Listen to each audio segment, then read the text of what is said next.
The Hawker Hurricane, also known as Wow, what a weird looking Spitfire. Join me as I build Airfix's rendition of the RAF's oft-neglected World War II workhorse. In absolute defiance of the laws of tradition, this one started off with the wheel wells of all things. Instead of being molded as part of one of the wing halves, the walls are multiple separate pieces, with the roof of the landing gear bay being a part of the upper half of the wings. A bit fiddly, but once it's all together it actually looks quite nice. The wheel well as well as the many interior bits were to be painted silver, so before that I gave everything that needed it a coat of black, mainly just so I can gauge how well the metallic paint's covering. Other bits got their respective colours as needed. I didn't get any footage of this, but I didn't really veer too far from the instructions anyway, so you're not missing out on much. After everything was painted, I then moved on to the cockpit. The top half of the wings had the control column and rudder pedals glued on, and the fuselage halves had everything else. And I gotta say, this was one of the most fiddly, finicky things I've ever built, not even just by cockpit standards. The seat has a cumulative 1/4 of a square nanometer worth of contact area to attach to the rear bulkhead, and getting the rear bulkhead to sit quite right was just a bit of a faff, and the struts on the bottom half of the bulkhead snap when fitting the other fuselage half, and the icing on the cake is that for your efforts, you're met with a cockpit that you can barely see. Sick! Otherwise, construction was generally straightforward. Everything fit together surprisingly well. I didn't really feel the need to use any filler or anything like that, which considering some of the stuff I've built within the last year, is quite refreshing.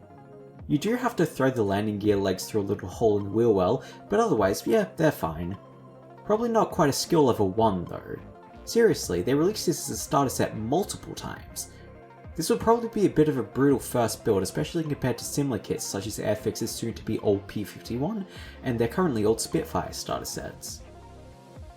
After 2 coats of Vallejo's primer, I could then move on to the painting process. This was done in the usual way, thin your paints, multiple thin coats, etc, etc. Don't tell anyone, but I didn't use pure white for the underside, instead opting for a 1-to-1 mix of white and light grey. Other than that, painting was actually relatively uneventful. I didn't use my wet palette for some reason, I wish I did. But otherwise, I have absolutely nothing of note to mention, which in all fairness is a nice change of pace.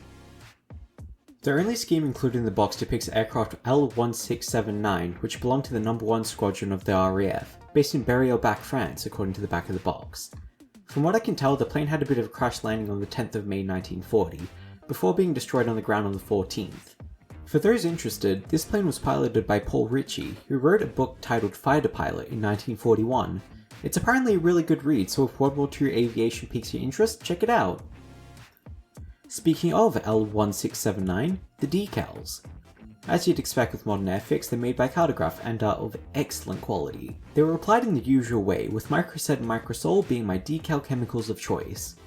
The sheet is pretty small, although it doesn't look as if the Hurricane has much in terms of stencil detail anyway, so I'm just going to assume it's correct as is. While the decals are really good, I am a bit annoyed with how Airfix designed the sheet. You see, they decided to cut down the carrier film to its bare minimum for their identification code decals, and while I do get that it's more realistic and reduces the chance of silvering or whatever, good god they're a pain to get right. The G especially was torture. There's just nothing there, meaning that you're just chasing wrinkles for minutes on end.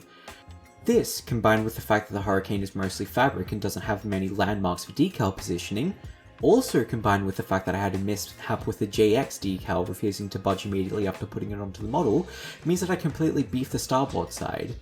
It wouldn't be a Hellfire Models model without something going hideously wrong after all. After another coat of gloss, I could then go fucking wild with oil paints. First was a wash made with a mix of burnt umber and black. There aren't many panel lines due to there not being many panels, but it's a nice symbolic gesture anyways.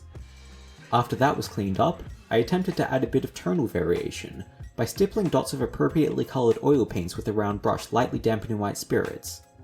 Some areas turned out better than others. I haven't quite figured out the exact whats and whys of this technique, but it gets the job done I suppose.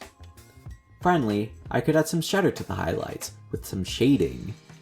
Simply putting a tiny little very tiny small bit of oil paint along the panel lines, and blending it in with a soft dry brush. After letting all that dry for a trillion years, the paint was given a few coats of matte varnish in preparation for weathering part 2, baby! First I started off with a bit of chipping. Okay, actually a lot of chipping. Too much chipping even. Then I simulated a bit of exhaust and gun smoke staining with some pastels. Just get some pastel dust, rub it on, and if you don't like it, use damp cotton bud to shape the stains. I also did a bit of general sanding on the underside, also too much. Oops. After gluing the canopy onto the model, I could finally call my build of Airfix's Hawker Hurricane complete. Buy this kit.